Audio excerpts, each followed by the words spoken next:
어디서 만들어져 어디로 사라지는지 모를 바람은 결마다 무수한 이야기를 담고 있습니다. 어느 날의 바람에는 갈대의 이야기가 담겨 있고 또 어느 날의 바람에는 구름의 이야기가 담겨 있죠. 우리가 찾은 한 마을을 흐르는 바람에도 참 많은 이야기가 담겨 있는 듯합니다. 이 이야기는 어릴 적 화롯불을 피워놓고 할아버지가 들려주셨을 법한 오래된 이야기이기도 하고 지금도 여전히 전해오는 이야기이기도 합니다. 한 마을에서 나고 자라 평생을 사는 일이 예사이던 시절, 송남근 할아버지는 어느 날 갑자기 마을로 들어온 타인이었습니다. 경상도 상주가 고향이라는 그가 가족들과 함께 아는 이 하나 없는 이 마을로 들어오게 된 사연, 궁금해지는데요. 여기 어르신이 사신 지 얼마나 되셨어요? 이제 50년이 넘었어요. 무슨 일로 여기까지? 글쎄 뭐 이 피란 트럭에서 어른들이 이리 가자고 해서 그래서 같이 왔지요. 이 마을이 피란터라는 말만 듣고 무작정 왔다는 송남근 할아버지. 그런데 이곳에선 피란터이기 때문에 이 마을로 왔다는 말이 전혀 이상한 일이 아니랍니다. 그때는 어른들이 충청도 나가야 피난한다고 그래서 충청도로 나와 살다가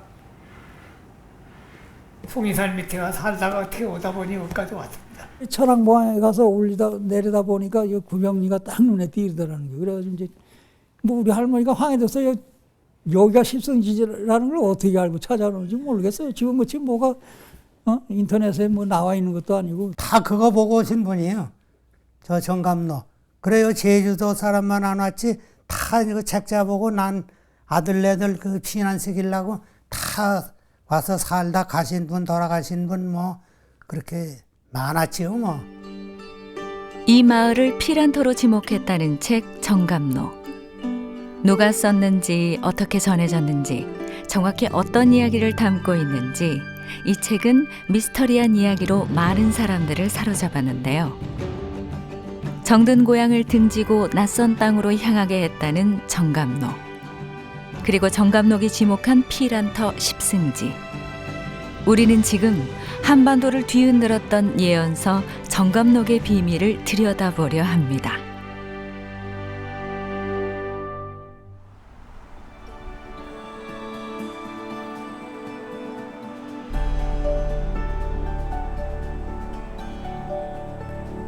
조선시대 이래 민간에 널리 유포되어 온 예언서 정감록.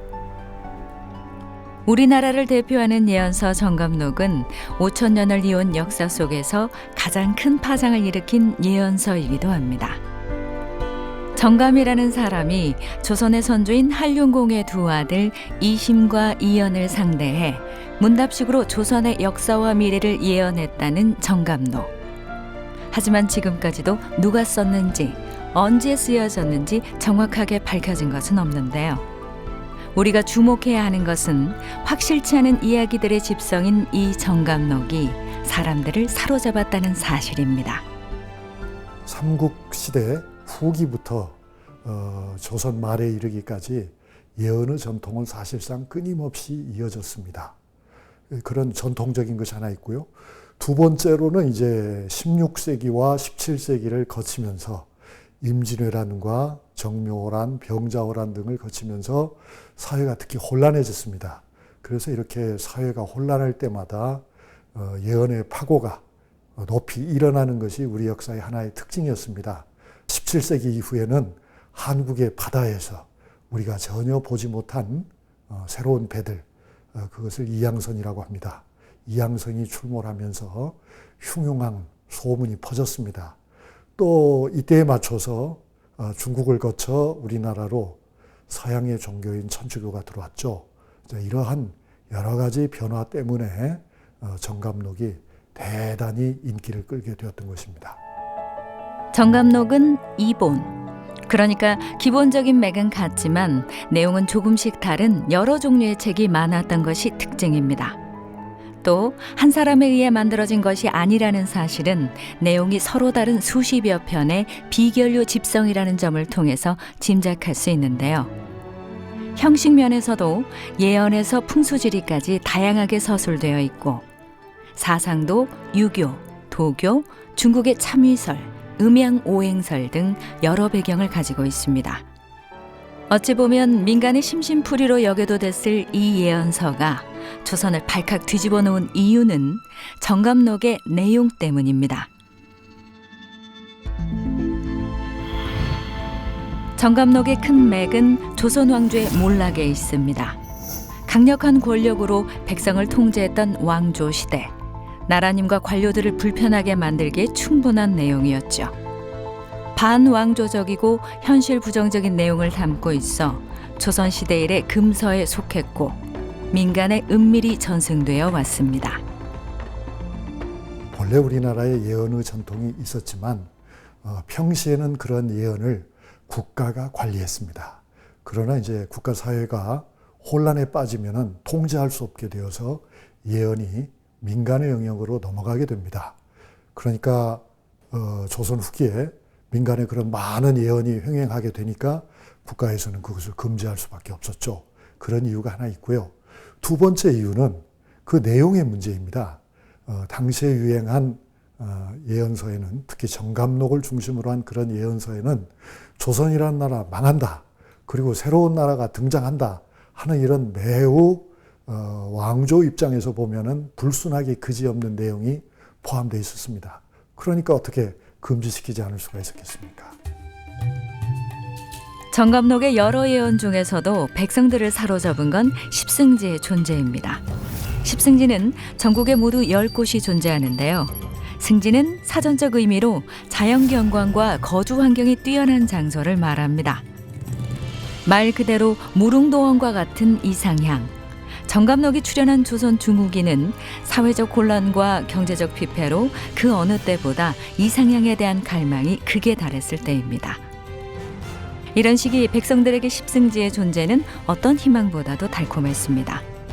태평성대였다면 허무맹랑하다 치부됐을 예언이 외우 내환을 맞아 마치 진리처럼 여겨진 겁니다. 실제 임진왜란과 병자호란 등을 겪었기 때문에 많은 사람들은 이른바 병화불입지지를 원했습니다. 병화라는 말은 이제 전쟁과 같은 재앙이죠. 전쟁과 같은 재앙이 일어날 수 있다. 그럴 경우에도 우리가 목숨을 보존할 수 있는 곳이 어디냐? 이걸 찾는데 정감록에 바로 그런 병화불입지지가 나와 있기 때문이죠. 그게 첫 번째입니다. 그 다음에 두 번째로는 정감록은 사상적으로 볼 적에 오랜 예언의 전통에 담겨있던 중요한 요소들, 즉 주역이라든가 풍수질이라든가 미륵신앙이라든가 음양오행이 다 녹아 있습니다.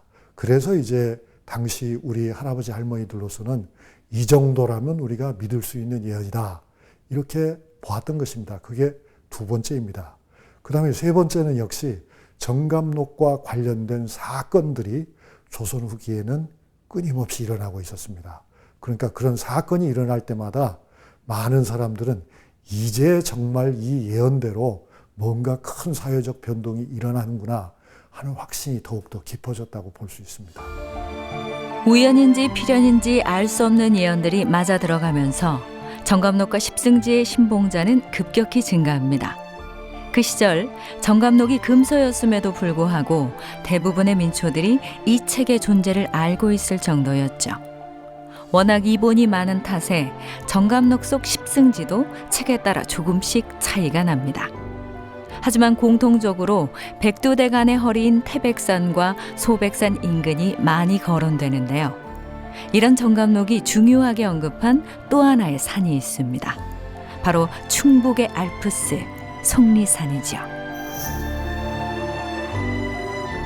정감록 감결편은 보은 속리산을 몸을 숨기기 좋은 곳으로 지목하고 있습니다. 속리산은 다른 이유보다도 미륵신앙의 본거지라는 점에서 높은 평가를 받은 것 같습니다. 우리나라의 예언은 미륵신앙과 뗄래야 뗄 수 없죠. 그런데 이제 속리산과 저 전라북도 부안 변산의 두 군데는 미륵신앙의 중심지로서 역시 십승지 중에 하나로 흔히 거론이 되었던 겁니다. 조선의 예언서 정감록이 주목한 고을 보은. 병풍처럼 산지가 둘러싼 보은은 가운데가 푹 가라앉은 분지에 금강지류인 보청천이 흘러 그 주변으로 평야를 이루고 있는데요. 그리고 그 중심에는 보은읍이 자리하고 있습니다. 보은이라는 이름을 가진 것은 조선 태종 때이지만 이 지역의 역사는 그보다 훨씬 앞선 구석기 시대로 거슬러 올라갑니다. 충북의 알프스라 불리는 속리산을 등에 업고 속리산을 동류하는 낙동강, 남류하는 금강, 북류하는 남한강까지 예로부터 풍수의 으뜸이라 불리는 배산임수의 전형을 보여주는 보은. 이런 지리적 특성 때문인지 구석기 시대부터 사람들이 살았던 것으로 추정됩니다. 회남면 법수리와 사탄리에서 구석기 시대의 뗀석기가 출토되었고 신석기 시대의 유물과 유적도 마로면을 비롯한 군내 곳곳에서 발견됐습니다. 험한 산간 지역이면서도 털을 잡기 좋아 안전하다 여겨졌기 때문입니다. 삼재를 피한다고 하는데 삼재가 그 전쟁이나 그다음에 이제 그 병해, 병마, 그다음에 기근 요 세 가지를 피하기 좋은 것을 십승지로 정했거든요. 그 중에 하나가 우리 본 속리산입니다. 그래서 이제 경관도 좋지만은 사람들이 이렇게 숨어서 살기가 좋은 곳이고 유사시에는 피하기도 쉽고 평소에는 그냥 또 들도 넓고 하다 보니까 살기가 좀 좋은 곳이라 사람들이 많이 모였다고 이렇게 볼 수가 있겠죠. 보은이 한반도에서 중요한 지리적 위치를 차지한다는 것을 증명하는 중요한 역사적 공간이 있습니다. 바로 신라 자비왕 13년에 축조된 삼년산성. 삼국사기에 따르면 이 성을 쌓는데 무려 3년의 세월이 흘러 삼년산성이라 불렀다는데요. 성을 쌓은 오정산 일대는 대전, 청주, 상주, 영동으로 연결되는 요지로 삼국시대 백제와 신라가 영토를 다투던 분쟁지였습니다. 신라는 상주 사벌성을 점령하고 보은으로 나와 백제의 남진에 대비해 이 성을 쌓았는데요. 이때는 백제가 한 성에 도읍을 두고 있었는데 이후 지금의 공주인 웅진과 부여인 사비로 천도한 후에도 삼년산성은 신라가 서쪽의 백제에 대비하고 고구려의 남진을 저지하면서 서북지방으로 나아가는데 가장 중요한 전초기지 역할을 했습니다. 즉 삼년산성 지역의 확보는 신라가 삼국 통일을 이루는데 가장 중요한 토대가 되었다고 할 수 있습니다. 신라가 정말 온 국력을 기울여서 최고의 기술자들을 총동원해서 그렇게 쌓은 신라에서 가장 튼튼한 성으로 쌓은 그런 중요한 성이라고 볼 수가 있겠죠. 그래서 성곽의 높이나 성벽의 이제 그 넓이 또 이제 이 오정산이라는 이 산성의 지리적 위치 이런 것이 굉장히 중요한 것이라 신라가 백제나 고구려로 가는 그 길목에 있는 그런 중요한 요충지라고 볼 수가 있겠죠. 1983년 발굴 조사 때 성 안에서는 삼국시대부터 고려, 조선시대에 이르는 각종 토기 조각과 기와장, 유물들이 출토됐는데요. 이 성이 이용되었을 기간을 입증해주는 유물들입니다. 삼년산성이 말 그대로 난공불락 요새였음을 알기 위해 역사적 사실을 모두 알 필요는 없습니다. 찾아가서 그 성벽을 돌며 눈으로 보기만 하면 누구나 단번에 느낄 수 있기 때문입니다. 세월이 오래되어 많은 부분이 무너져 내렸지만 동남쪽 성벽은 여전히 제 모습을 지니고 있습니다. 벽돌로 쌓기라도 한 듯 빈틈없는 석벽은 밑에서 올려다보면 까마득하고 위에서 내려다보면 아슬아슬합니다. 3년에 걸쳐 성벽을 쌓은 사람들의 집념과 요새를 공략해야만 했던 사람들의 절박함이 아직도 그곳에 서려 있는 듯한데요. 신라인들의 자랑이었던 삼년산성. 지금은 보은 군민들의 자랑으로 여전히 그 자리를 지키고 있습니다.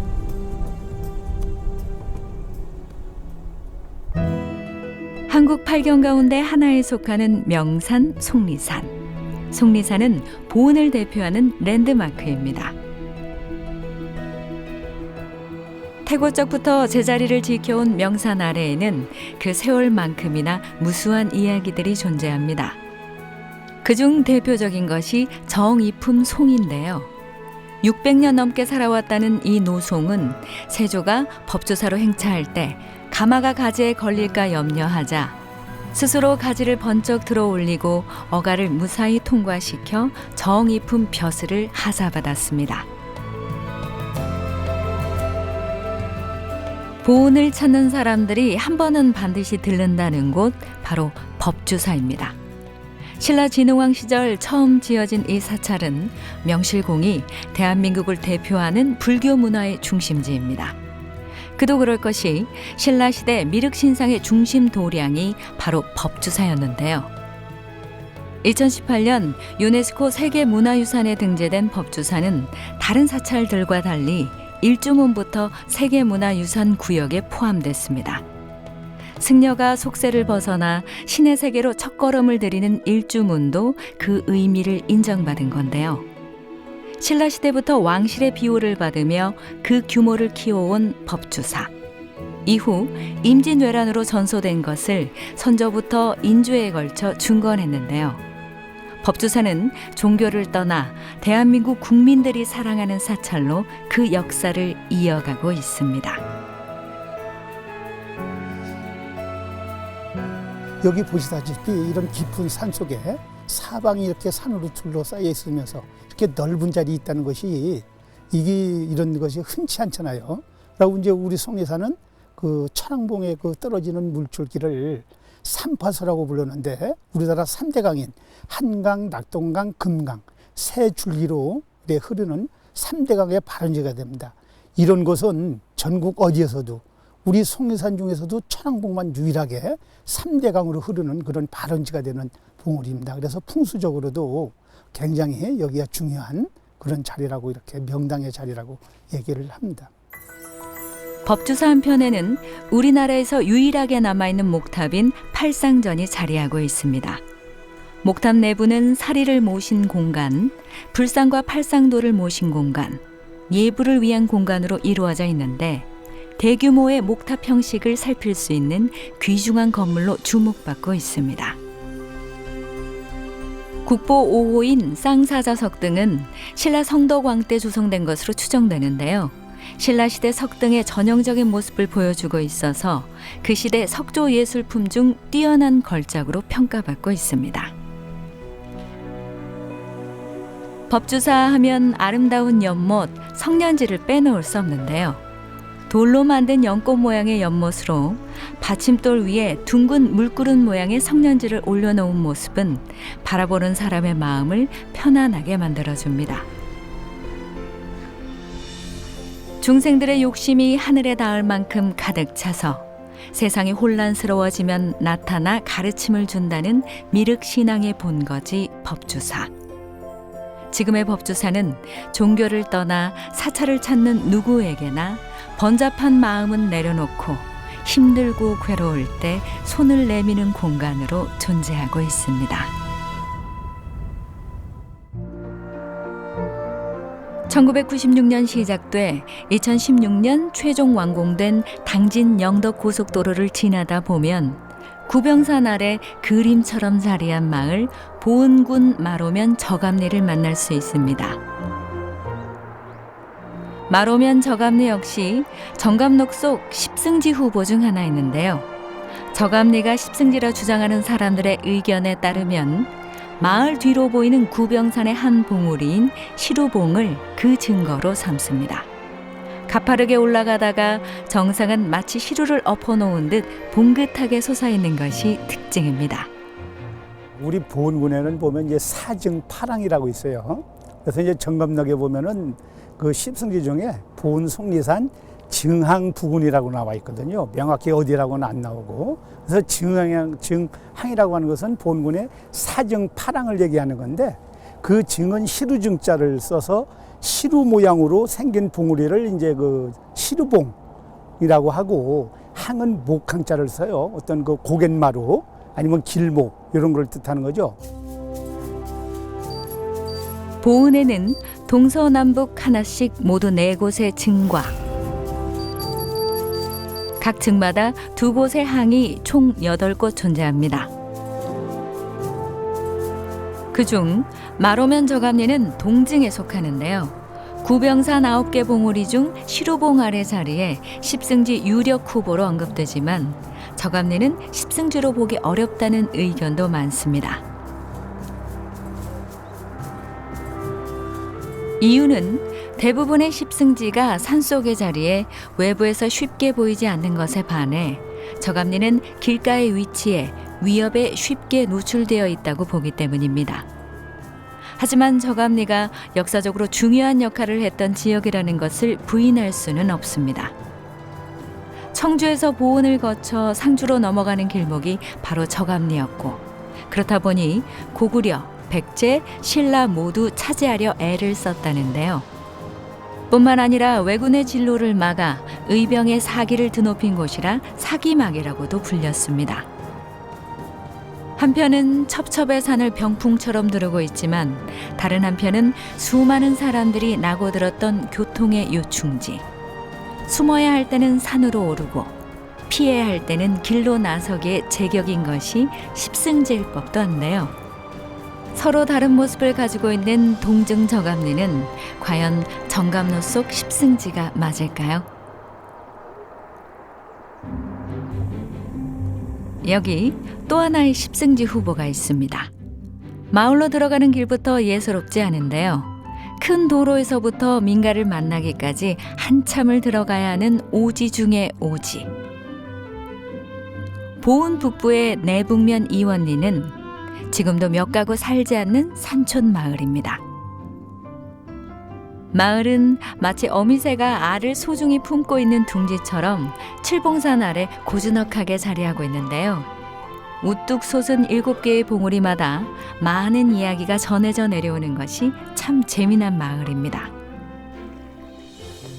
산세가 험해 곰이 살았다는 이야기도 있고 항상 구름에 덮여 있어 마을이 존재하는지 모르는 사람들도 많았다는 이원리. 사방이 산인데다 구름마저 가려주니 몸을 숨기기에는 더없이 좋은 마을입니다.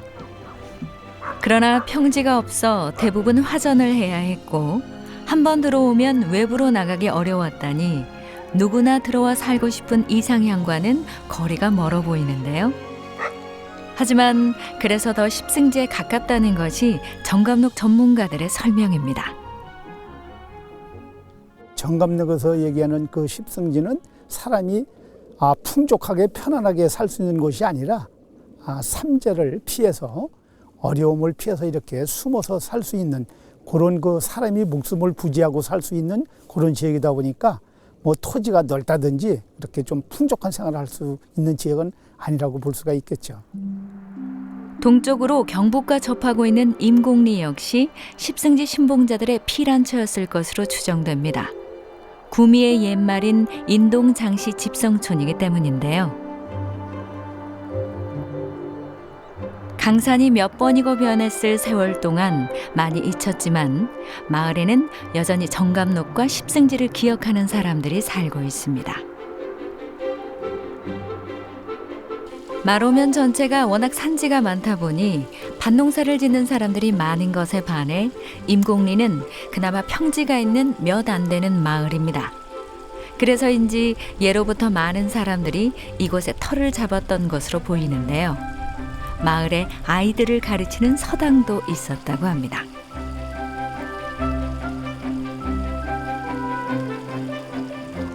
정감록에는 명당으로 지목된 상상 속의 마을이 있습니다.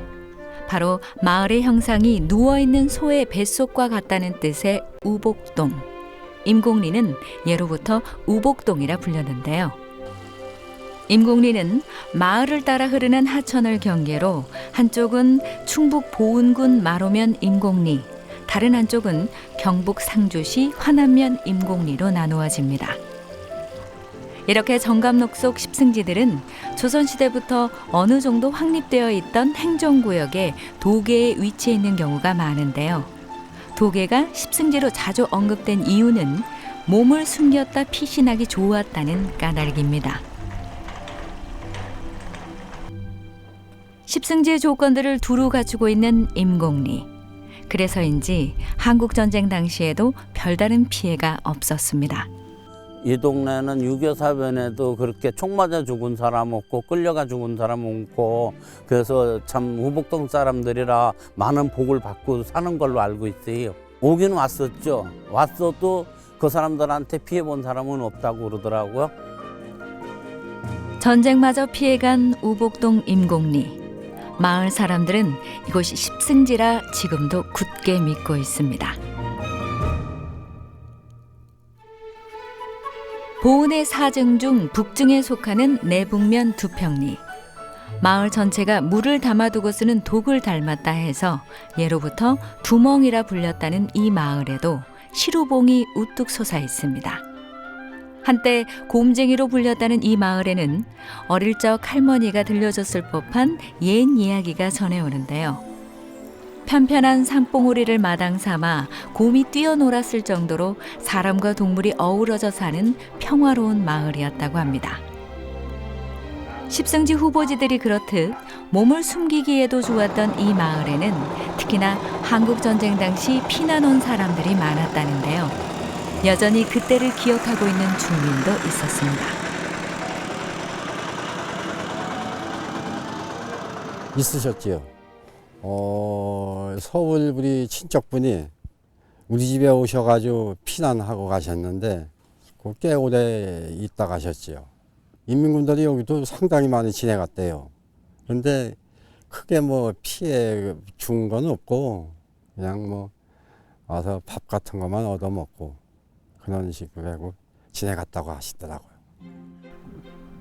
보은의 여러 십승지 후보 중 또 하나 유력하게 지목되는 곳이 있습니다. 바로 4증 중 남증에 속하는 마로면 변둔리. 마을비에서부터 시루봉의 존재를 명시한 변둔리 역시 십승지의 존재를 믿고 이주해온 사람들이 많았습니다. 마을 뒤편으로는 든든하게 산이 버티고 앞으로는 내가 흐르는 지형, 십승지로 보기에 손색이 없는데요.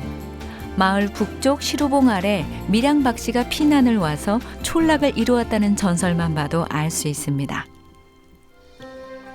하지만 다른 십승지와 마찬가지로 살기 좋은 이상향의 모습은 아닙니다. 산은 험하고 농사를 짓기는 어렵습니다. 몸을 피하기는 좋지만 먹고 살기는 어렵다는 건데요. 이런 이유로 일부에서는 십승지를 길지와 같은 의미로 보는 것 자체를 부정합니다. 정감록의 2번 중 하나인 북창비결은 십승지가 아무리 좋다고 해도 쓸데가 있기도 하고 없기도 하다고 명시하고 있습니다. 또 십승지의 존재는 인정하지만 정확히 어디인지를 두고도 의견이 엇갈립니다. 대부분의 십승지가 산 아래 존재하다 보니 이름만 들어도 누구나 알 법한 명산이 거론되는 경우가 대부분인데 일부에서는 다른 여러 산들을 후보지로 거론합니다. 하지만 십승지의 존재 여부 그리고 그 쓸모를 떠나서 정감록 속 십승지가 흥미로운 이유는 수많은 사람들이 그 존재를 믿고 새로운 삶의 터전으로 삼았다는 사실 아닐까요?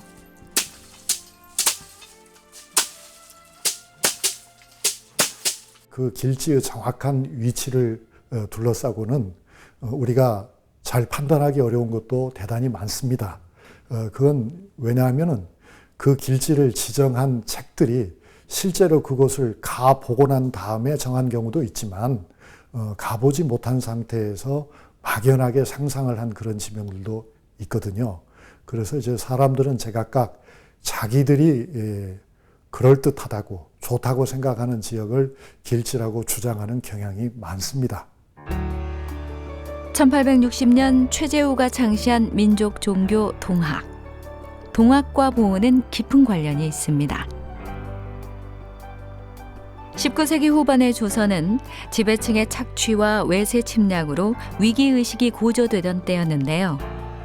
동학의 창시는 이런 사회 상황에 대한 문제의식에서 비롯됐습니다. 인간 평등과 사회개혁을 주장하며 변화를 갈망했던 민중의 호응을 얻은 동학. 어지러운 정치와 타락한 사회를 바로잡고 피폐한 민중의 삶을 구제하려는 동학의 움직임은 지배층에게 눈에 가시일 수밖에 없었는데요. 동학이 종교를 넘어 농민 봉기로 이어지자 조선 정부는 동학을 이단으로 취급하며 탄압하기에 이릅니다.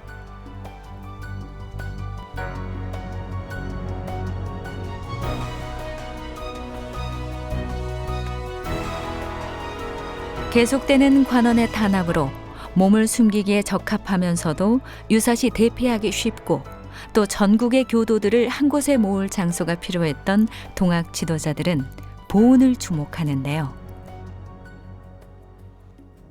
1893년 전국 동학교도가 신앙의 자유를 얻기 위해 척외의 양을 내걸고 충북 보훈에서 개최한 집회는 훗날 동학혁명의 원료가 됐습니다.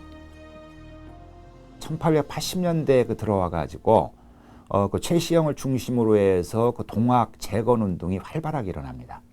그래서 1880년대 초에는 단양을 중심으로 해서 동학이 확산이 돼 나가고 그러면서 이제 이쪽 충청도 지역으로 이제 동학 교세가 이제 확장이 되니까 이 동학 교단의 어떤 근거지를 보다 그 남쪽으로 옮길 필요성이 대두됐습니다.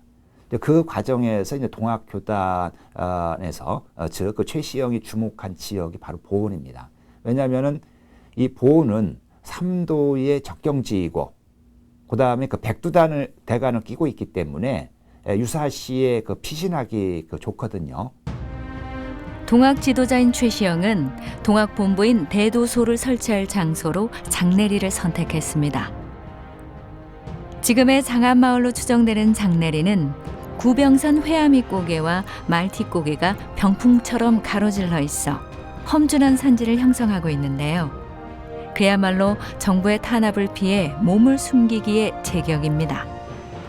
또 경상, 전라, 충청 3도의 접경지로 사람을 모으기에도 또 흩어지기에도 용이했는데요. 이런 점은 정감록이 보훈을 십승지 하나로 지목한 이유와 일맥상통합니다.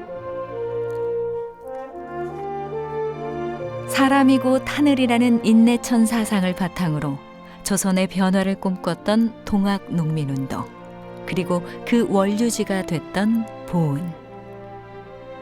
이 시기에는 어떤 그 서양의 어떤 그 침략, 어떤 서세 동점의 어떤 위기 속에서 조선 왕조가 그 멸망할 것 같은 어떤 위기감도 팽배했었고, 또한 새로운 그 시대를 갈망하는 농민들, 그 민중들의 어떤 지향성이 강하게 나타났거든요. 그래서 그 정도령과 같은 그 새로운 어떤 시대를 열어갈 인물이 나타나기를 일반 그 대중들은 그 원하고 있습니다. 그래서 그것에 기반을 두고서 어떤 그 변란이 일어나고 이제 밀란이 일어나고 했던 것이죠. 정감록은 어떤 그 메시아적인 또는 어떤 유토피아적인 어떤 지향성이 강하다면은 동학은 철저히 그 현실에 뿌리를 둔 사상이고 조직이고 어떤 그 사회 운동이라고 볼 수가 있습니다. 왜냐하면은 어떤 사회적인 부조리 또 새로운 그 시대를 정감록은 어떤 그 정시의 어떤 도래를 통해 가지고 극복을 하려고 했는데 동학은 직접 자기 손으로 그 새로운 그 세상을 열고자 했었거든요. 그래서 그런 시대적인 배경은 같지만은 어떤 지향하는 바는 뭐 다르다라고 볼 수 있습니다. 삶이 고단할 때 속세를 벗어나기에 제격인 곳 속리산. 그 속리산을 병풍처럼 두른 보은 동남쪽에 구병리가 있습니다. 구병리는 정감록 속 십승지로 추정되는 여러 마을 중에서도 가장 유력한 곳으로 꼽힙니다. 그도 그럴 것이 처음 찾는 사람들은 혀를 내두를 정도로 오지 중의 오지이기 때문입니다. 면 소재지에서 마을로 들어가는 길을 쭉 따라가다 보면 구병리를 오지라고 하는 것이 이상할 것도 없습니다. 들어가는 내내 하늘 높이 솟은 산에 삼가천을 건넌 후 다시 만수계구까지 지나고 나서야 삼가저수지의 마지막 끝자락에 겨우 모습을 보여줍니다. 구병리는 마을 입구부터 범상치 않습니다. 들어가는 길목에 300년 넘게 살아온 소나무가 숲을 이루고 있는데요. 마을로 들어가기 위해서는 누구나 거쳐야 하는 송림. 소나무의 좋은 기운이 마을로 들어오는 나쁜 기운을 막아준다는 의미로 예부터 수구마기 숲으로 불렸습니다. 어릴 적 외할머니 집에서 만났을 익숙한 시골 풍경이 가득한 이 마을은 다른 십승지와 마찬가지로 험준하지만 동시에 아늑한데요. 승지라는 말 뜻대로 자연 경관도 아름답습니다. 9개의 봉우리가 병풍처럼 둘러있다 하여 붙여진 이름 구병산. 구병리는 마을을 지켜주는 산의 이름을 그대로 이었는데요. 예로부터 보은 지방에서는 속리산의 천왕봉은 지아비산, 구병산은 지엄이산, 금적산은 아들산이라 하여 이들을 삼산이라 불렀습니다. 지엄이의 보호를 받는 듯 아늑한 이 마을의 다른 이름은 멍해목인데요. 높은 곳에서 내려다보면 그 모습이 소의 멍해를 꼭 닮은 까닭입니다. 구병리는 공기가 굉장히 맑고 깨끗한 마을이고요. 요즘같이 복잡한 세상에 힐링하러 들어와 살기에 굉장히 좋은 마을입니다. 오래전부터 몇십 년 동안 평생을 사시는 분들도 많지만 요즘에는 도시에서 이주해서 들어오신 분들도 굉장히 많이 살고 있는 마을이고요. 인심 좋고 자연경관이 훼손되지 않고 아주 깨끗하게 유지되고 있는 아름다운 마을입니다. 지금은 농촌 체험마을로 이름 꽤나 알린 이 마을의 역사는 그리 길지 않을 것으로 추정됩니다. 첩첩산중, 사람이 터를 잡고 살아가기에 그리 좋은 곳은 아니었기 때문인데요. 이런 곳에 누군가 찾아오고 마을이 만들어지기까지 가장 큰 역할을 한 것은 역시 정감로 속 십승지.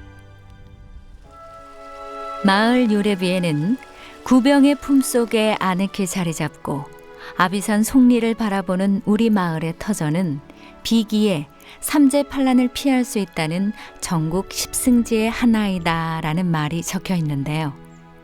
이를 볼 때 19세기 중엽부터 정감록을 신봉하는 사람들이 하나 둘 모여들어 터를 잡았으며 마을이 만들어진 것으로 보입니다. 그리고 한 해 한 해 새로운 사람들을 맞이하며 지금의 규모로 커졌는데요. 마을이 지금까지 유지될 수 있었던 건 깊은 산골짜기에서도 그나마 먹고 살 방도가 있었기 때문입니다. 구병리는 정감록에 의하면 나와 그 후손이 살 수 있는 십승지라고 생각을 해서 이곳을 찾아온 것으로 생각이 됩니다. 옛날에는 농업 위주의 사회로 농사를 지을 수 있는 땅을 화전을 하여 쉽게 마련할 수 있는 곳을 찾아 이곳에 온 것으로 이렇게 생각이 됩니다. 장수마을로도 관심을 모은 구병리. 이곳이 장수마을이 될 수 있었던 건 풍수지리적 이유가 큽니다. 속리산 천왕봉의 정남쪽에 위치한 구병리는 신선과 학이 놀았다는 신선대, 천년만년 사는 학이 놀던 봉황대가 마을 뒤편에 자리하고 있는데요. 그곳에서 내려오는 계곡물을 그대로 식수로 사용했는데 그 전기를 받은 것이 장수 비결이라 말합니다. 구병리는 십승지의 조건인 우복동의 모습도 가지고 있습니다. 마을 앞산을 자세히 보면 마치 누워있는 소처럼 보이고 마을은 그 안에 아늑하게 자리하고 있는데요. 천왕봉이 동남으로 떨어져서 이제 산을 이렇게 구불구불 이리 와서 여기 360도 24록이 다 먹은 데가 구병이에요. 그래 수구가 어떻게 생겼나 하면 여기서 나갈 데가 없어요. 들어온 대로 나가야지.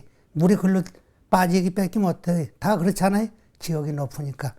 그래가지고 이제 여기가 십승지지라고 그래 우복동이라고 이제 그래서 여기 와서 그렇게 오래 살았어요.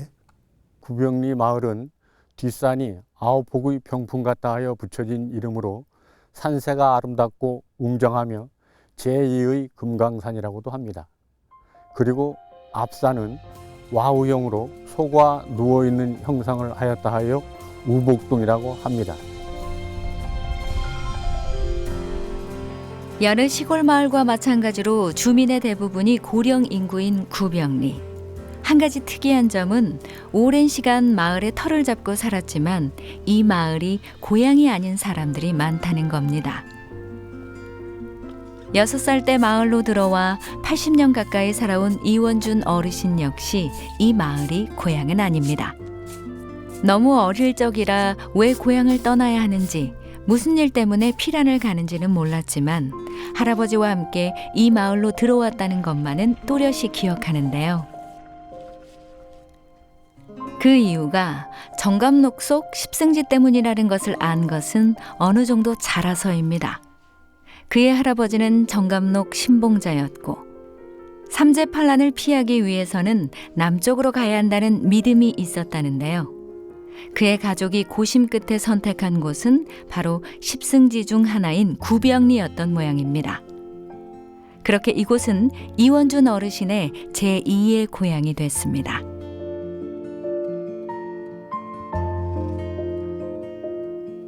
원래 원 고향은 평안도인데 이제 증조부님 때 강원도를 나오셔가지고 이제 거기서 사셨어요. 그러다 난리가 나고 그러면 자손들을 난을 피해야 되겠다 해서 우리 저 조부님이 여기를 나오신 지가 2만년을 나오셨다 그래. 2만년에 다 그거 보고 오신 분이에요. 저 정감로.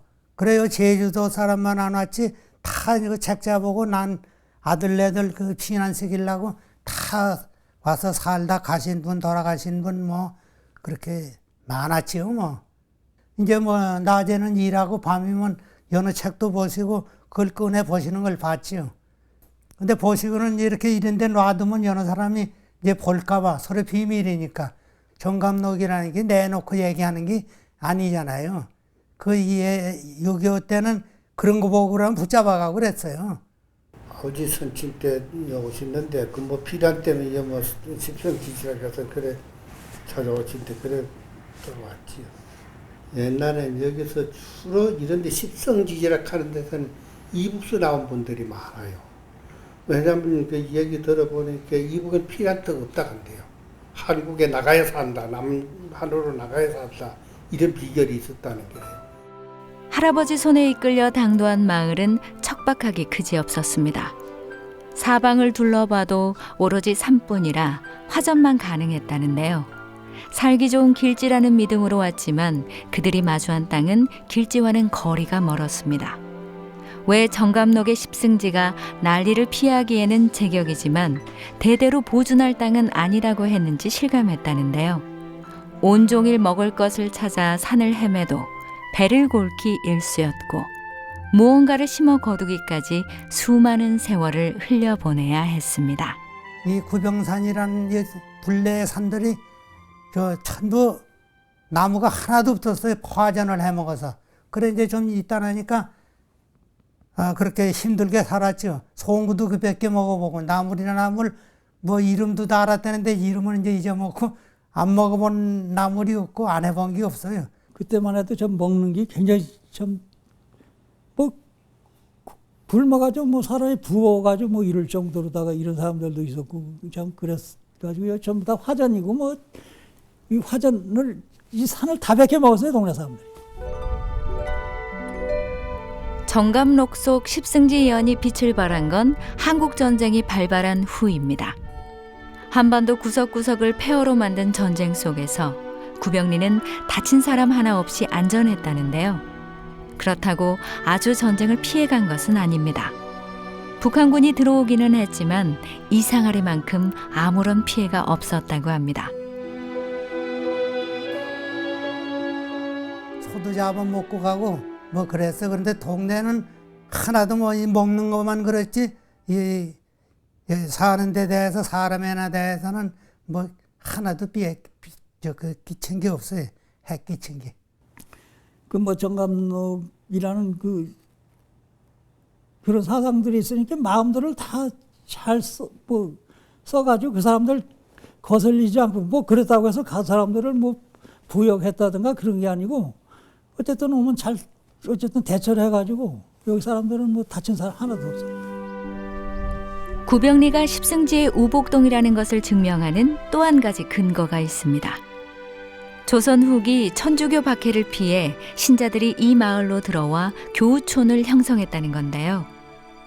천주교 관계자들은 구병리가 십승지 신봉자들에 의해 형성된 마을이 아니라 천주교 박해 때 신자들에 의해 만들어진 비밀 신앙 공동체 교우촌으로 일구어진 마을이라 말합니다. 교회사 기록에 멍해목이 처음 등장한 것은 1827년 정해 박해 때인데요. 당시 이곳에 살던 신자를 체포했다는 기록이 남아있다고 합니다. 1801년 신유박해라고 그 당시 희생된 천주교 신자가 500여 명 됩니다. 그 500여 명 중에서 더 피해를 입은 데가 바로 내포지역, 충청도 해안 지역인 예산, 당진, 보령, 서산, 홍주, 지금 홍성이죠. 거기서 탄압받은 신자가 300여 분 됩니다. 다 지도자급입니다. 지도자급들이 다 검거되니까 그 신자들이 다 뿔뿔이 흩어져 가지고 충청도 내륙, 강원도, 전라도까지 산속으로 사람 인적 없는 데 다 숨어 들어갑니다. 여기가 굉장히 척박합니다. 여기서 숨어서 교우촌을 형성한 걸로 보고 있습니다. 교우촌의 특성이 있어요. 숨어 들어오는 사람들, 타인의 눈을 피해서 들어오기 때문에 원래 사람들이 살지 않는 곳으로 교우촌이 형성됩니다. 특히 그 조건이 좋은 것이 이 경계, 도와 도 간의 경계, 숨기가 좋고 인적이 드물고 유사시에 피난가기가 좋고 그런 조건이 있죠. 천주교 신자들이 박해를 피해 구병리로 들어와 살았다는 것이 밝혀지면서 교우촌이 형성되었을 것으로 추정되는 일대가 성지로 지정되기도 했습니다. 진행 중인 성지 조성 사업이 완료되면 많은 천주교 신자들이 찾는 또 하나의 명소가 될 것 같은데요. 몸을 숨기고 피하기 좋은 십승지 구병리가 더 많은 사람이 찾고 살기 좋은 구병리로 기분 좋은 변화를 맞이하고 있는 겁니다.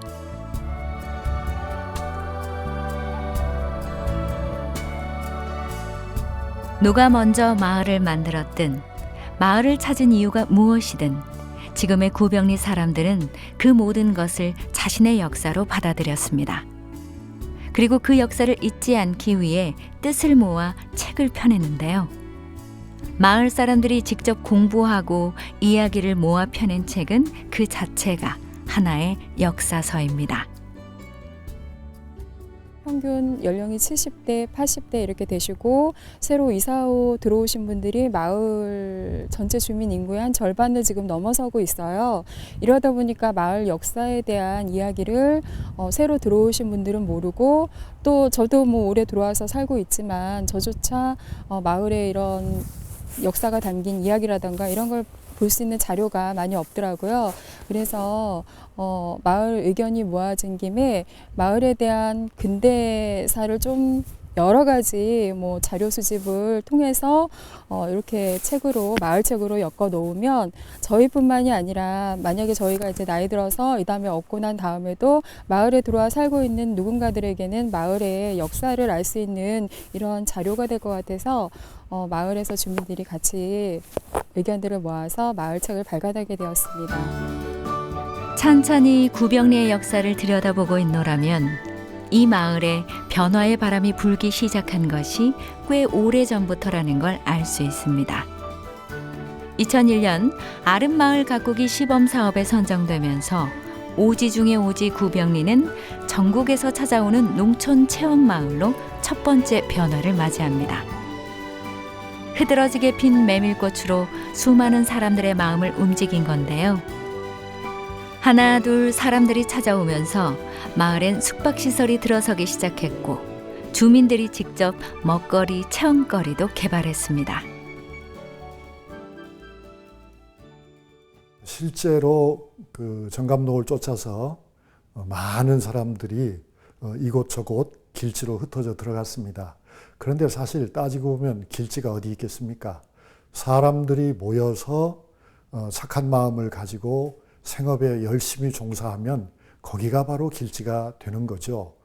그래서 뜻하지 않게도 정감록의 길지들 가운데는 실제 길지가 된 곳들도 여럿이 있습니다. 예를 들면 가령 우리가 풍기 인삼, 금산, 인삼을 말합니다. 그런데 그것들이 다 인삼 농업을 통해서 부유한 농가 소득을 올리게 된 것은 바로 길지라고 그곳을 찾아간 분들이 거기서 인삼을 재배했기 때문입니다. 그 다음에 또 다른 길지로 유명한 충청도의 유구, 마곡 그쪽에도 가보면은 인조견사 공업이 상당히 발달해 있습니다. 이것들도 다 어떻게 된 거냐면 길지를 찾아서 온 분들이 거기서 바로 자신들의 기술을 개발해서 그런 산업에 열심히 종사한 결과 그렇게 된 것입니다. 길지는 만들어지는 것입니다. 전쟁과 기근 그리고 병마를 피해 살아남으려 구병리를 찾은 사람들. 척박하고 낯선 이 땅에서 구병리 사람들은 자신들만의 삶을 만들어 갔습니다.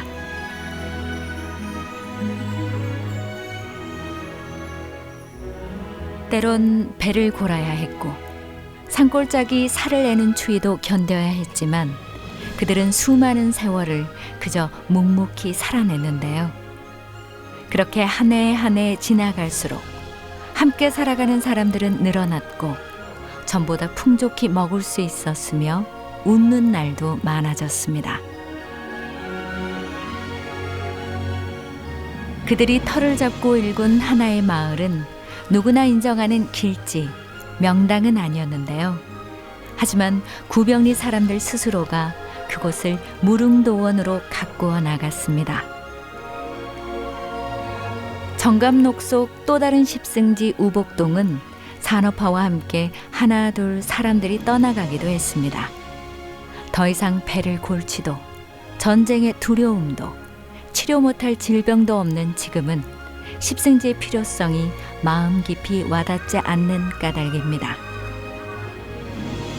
하지만 구병리는 달랐습니다. 사람 사는 냄새가 점점 희미해져가는 여타 시골 마을과 달리 늘 사람들의 발길이 이어지고 살기 위해 마을을 찾는 사람들도 꾸준합니다.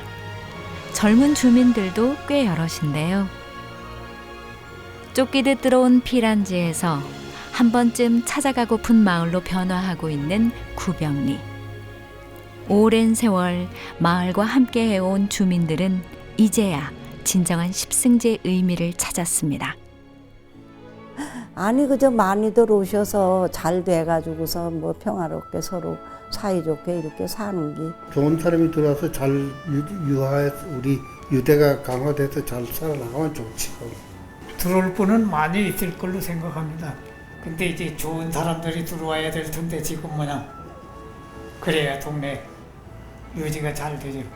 아무 동네고 지금 가보면 그 노인네 지금 몇 층 이제 요 사람들 죽고 나면은 실제 동네가 뭐 빌 정도 되는 동네도 지금 많이 있고 그런데 우리 동네는 지금 자꾸 이제 여러분들이 이제 살러 또 들어오시고 그러니까 이제 이 동네가 그런 빈 집이 없이 그래도 장구하게 이렇게 계속 유지가 돼 나가서 그래도 구병리라는 마을이라는 그 명맥을 계속 이렇게 이어 나가서는 발전되고 또 뭐 이장님이랑 모두 착실하게 하기 때문에 점점 뭐 나쁘게 해 동네가 나빠지지 잘 뭐 좋은 일만 하고. 얼마 전에도 우리 마을에 와서 사시는 분께 이런 얘기를 들었습니다.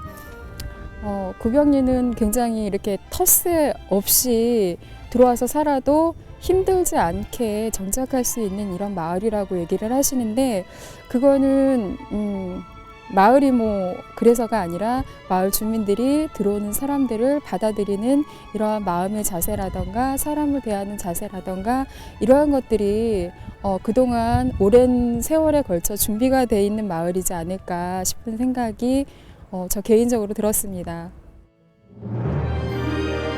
구병리 사람들은 지금도 마을을 십승지라 믿습니다. 하지만 더 이상 몸을 숨기기 좋거나 전쟁을 피하기 좋은 곳으로 여기지 않습니다. 그리고 앞으로도 더 살기 좋은 곳으로 가꿔 나가겠다 다짐합니다. 그들에게 구병리는 피란지가 아닌 그들만의 빛나는 무릉도원입니다. 혼란의 시대, 누구나 행복하게 살 수 있는 새 날을 꿈꾸는 이들에게 한 줄기 빛처럼 등장한 예언서 정감로. 그리고 그 안에 십승지. 구병리 사람들은 십승지는 스스로 만들어가는 것이라고 말합니다. 여러분은 지금 당신만의 십승지에서 살고 있습니까?